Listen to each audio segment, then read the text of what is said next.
not running from that moment and wanting the shot and getting it and making it happen? I mean, it's basketball at the end of the day, man. It's not too serious. I know these games are high stakes, and it's a lot on the line, but at the end of the day, it's still hoop. And so in the moments, I try to be as calm as I can and execute the game plan, really. And it's a fun game, man. Chicago presents a tough challenge because they press you all game. They top 5 in the league and turning teams over.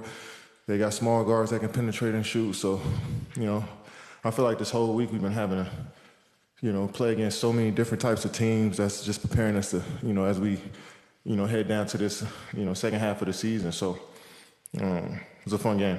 Do you take a moment to enjoy those moments, or like I saw you celebrating with the crowd? Yeah. You take a chance to like digest it in a celebratory way, or not? I mean, if it's a timeout or something, and get a chance to take it in for a couple seconds as I'm walking to the huddle, and then I gotta worry about the next play, So let's try to have that next play mentality, but also understand and stay present. Understand what I'm doing and also stay present, and try to keep that momentum I have as well. So it's a balance you got to have, but I like the next play mentality that I grew tonight. Last thing I had was the pass from Nurkic. How big was that for you to scramble a little bit and find it? Huge. I mean, everybody in the gym knew the ball was coming to me, and especially Caruso. He's such a smart defender. He jumped it. Him and DeRozan, I think, kind of shadowed it a little bit out of bounds pass, and Nurk made himself available, and we work on that backdoor so many times in game and practice. So I seen Caruso flying too, so I had to double pump just a little bit, but I'm glad it went in.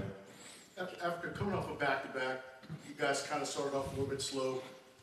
Defensive rotation a little bit slow. What was a seminal moment in the third quarter that kind of snapped things back into place for you guys? I feel like I could have, early in the game, I had like 3 or 4 wide open threes in the first half that I thought could have settled us down, or guys making great plays, penetrating to the lane, get me a 3, and I just brick it. And I felt like that's, a couple of those they ran out for layups as well. So I felt like that was the momentum right there. If I'd have hit 2 or 3 of those threes, we'd have went into the half down probably 10 or 9, and that's just a whole different game. So it's a make or miss league. I always say that. They made shots in that first half. They got hot.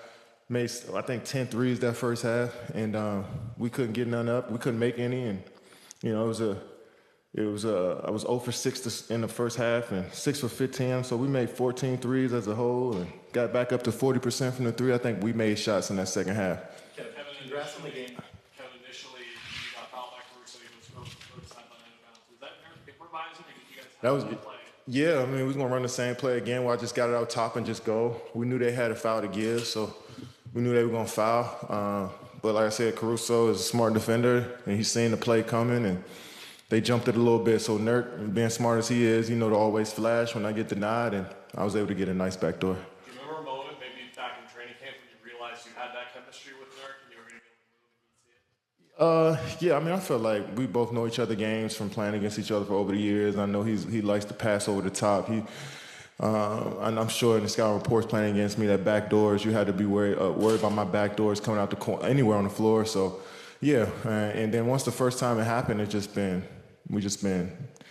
an easy connection since then. I think it was preseason the first time we did it. You were in your normal shooting motion, and you had to move the ball forward. Was that because you felt Caruso? Yeah, I happened to see him late. I'm like, oh, they're gonna give me a wide open pull up in the left and at the elbow, and then I just, for some reason, I just seen him on my peripheral. I just seen somebody flying so hard, and I just tried to get a good one up, and it felt great leaving my hands.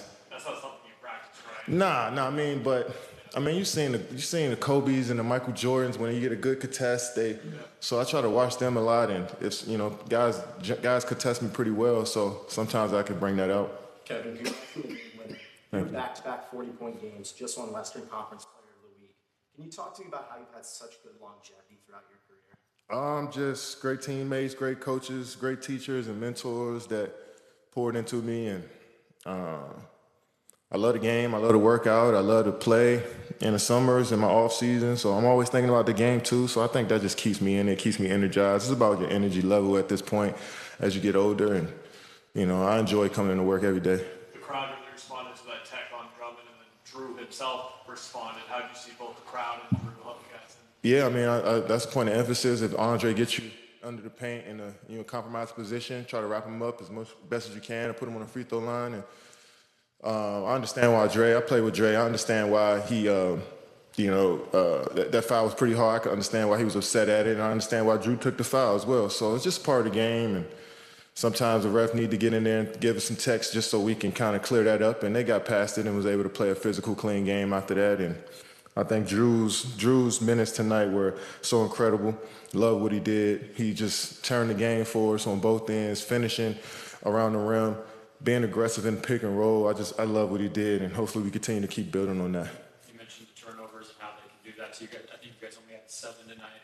And I know you're That's incredible. With range in some of these games, but that's a really low number. What do you think was the key there? I mean, 32 assists, 7 turnovers, man.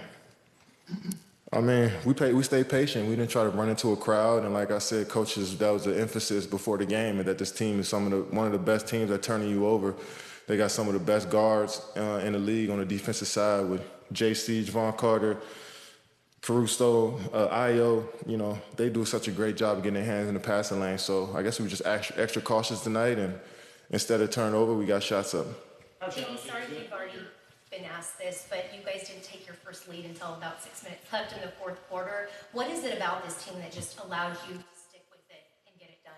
Yeah, I think we were confident because I was missing threes. I think we got some. We were like 2 for 14 or something like that in the first, and they had made 12 of them, I think, or 10. I don't know the number, but it was double digits. And when you look at that and pretty much everything pretty much even, and you see that they just making more shots than you, I think we were confident that we could generate the same looks. We'll knock them down in the second half. And we also changed our pick and roll coverage and got a little bit more pressure on the ball, and we was able to get some stops and force them tough shots and get out on the break. That high pick and roll, Kevin, that you guys run with you or Book or Beal, how's that facilitate the offense? What do you like? Yeah, I mean, just try to put the defense in the tough position. They got to make a decision. Either they're going to play a drop coverage, and we can come down clean and get our shots off and get in the paint, or they're going to trap us out 30, 32, 33 feet from the basket, and now our bigs are making decisions now in the pocket. Either they can get a layup or kick out for a 3. And you've seen that's what Drew did to get us the lead up 3 to Grayson. They trapped it, and he swung it quick, and we work on that every day. And so we try to make teams pay if they're going to blitz us all the way out there. Kevin, how aggressive Bogut with the challenges? What do you think about how aggressive? That was, I think, the one on DeMar. Yeah. It was one where the refs were, where the coaching staff was like, no, I don't challenge it. And Frank still challenged it and ended up winning. And I think that was incredible on his part to, stick with it and, try to put us in a good position. And he's been great with the challenges all season, to be honest. And I feel like he doesn't call them unless he for sure knows that we're going to win. And that was a huge play. 6 straight wins, longest road trip of the season coming up right after this. How much can this do for a team in your experience, getting on the right pace? Yeah, that's important for us to finish this off before we go on this long road trip. This is an important trip for us where we get to bond more as a team, but also showcase on the road in the tough environments what we made of. And our last couple of road games, we played New Orleans, and I forget who we played before that. Portland. We played 2 solid games on the road, so we try to build off of that and keep that momentum.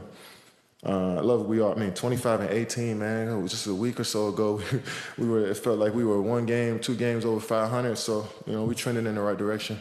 You said it recently that Grace has struggled in this game like this, where in the second quarter you were down, your head was down, and your body language kind of sulked. Mine? What type of example? My body language was bad? It looked like that coming out of bounds. You analyzing my body language that deep? Yeah, it's a tough game, and sometimes you can't help but to drop your shoulders when they make a tough shot or we get a turnover. I think that's just a natural human reaction, and I'm not going to be excited and smiling if we get down 20 points. You know what I'm saying? So, but we got good intentions always. We try to just go out there and play hard every possession and see what happens, and it was able to turn for us. And coaches did a great job of implementing game plans that's going to help us, get back into that helped us get back into the game, simplify the offense, and defensively we were more aggressive. So, yeah, once the game started to turn, our crowd got into it. Crowd was insane tonight. insane. And they could have booed us early on. They did that before in the season, and we understood, but they stuck with us and gave us some extra energy to finish this game out. Kevin, I don't know if you saw Joel Embiid score 70. Cat had 60. 70? Yeah, Joel had 70 today. He had 70? I seen Cat have 40 at half. I mean, the skill level in this league is insane, and actually the coaching, the schemes on offense is insane. You're seeing so many different sets being run for bigs to get threes. I mean, coaches are being way more creative to put their best players in great positions to get those numbers, and you got shooters all around the floor. You got penetrators. I mean, this is the peak of basketball, in my opinion. You're seeing it with guys doing. I mean, come on, man. We got bigs in the league getting 70 and 60, making 9, 10 threes, shooting pull-up jump shot. I mean, it's insane what we got going on.